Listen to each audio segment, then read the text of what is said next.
Caitlin Clark, Sophie Cunningham act before Aces semi-final excites Fever fans. Caitlin Clark wrote after she got fined $200 for her Instagram comment. The refs couldn't stop us. And the mob sure has many participants. Indiana's injury-ridden bench is their ultimate sixth woman, and who is their leader?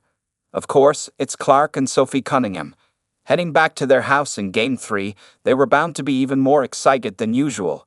Caitlin Clark and Cunningham started with their cheering even before the tip-off. Clark and Cunningham hiked up Gainbridge Fieldhouse, dancing to the music and waving the jersey as the crowd roared to life. The fans in Indiana always show up for the Fever, but with their two favorite players leading the charge, the noise is always multiplied. This is not the first time we have seen Clark's moves, as she was seen busting out Footloose-like moves before their Atlanta Dream Game 2. Clark was clearly hyped for the crucial Game 3. So much so that she even chest-bumped head coach Stephanie White after the pregame huddle while hyping up the team and the fans. The duo is not only a rallying point for the fans, but Indiana's cavalry against the referees. During the September 19 episode of her Show Me Something podcast, Cunningham confessed, "I'm there just to kind of talk sums to the refs, talk sums to the other team, really pour into my teammates for real.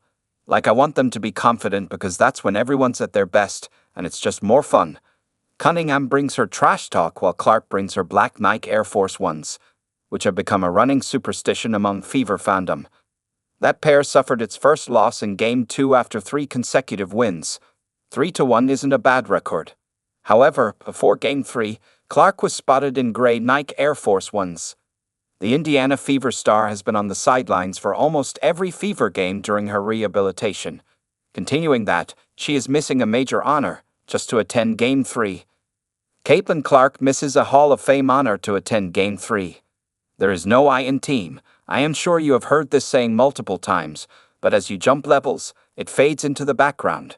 Not for Caitlin Clark, she is all about her team rather than herself, and the latest gesture is a perfect representation. The Indiana Fever is becoming a Hall of Famer on Friday night. Unfortunately, it fell on the same time as the Indiana Fever's Game 3 against the Aces, so of course, it's bye-bye ceremony. The Dowling Catholic High School in Iowa, where Clark first earned the headlines and formed the base of what has been an incredible career, announced she was part of the 2025 Athletic Hall of Fame class. The induction ceremony was set for 6:15 p.m. CT, 7:15 p.m. ET, ahead of their homecoming football game. However, the Game 3 tipped off at 7:30 p.m. ET, and Clark chose to be cheering for her girls rather than being honored at her school. One might quip that even Clark's alma mater didn't see the Fever crashing the semifinals. Caitlin is a great example for anyone when it comes to dreaming big and putting in the work to accomplish your dreams. She is also a great representative of Dowling Catholic High School, the state of Iowa, and women's basketball. Dowling girls basketball coach Kristen Meyer had said in the announcement, and this decision just makes that statement more true. While her absence is still affecting the Fever on the court, Clark is giving her all from the sidelines.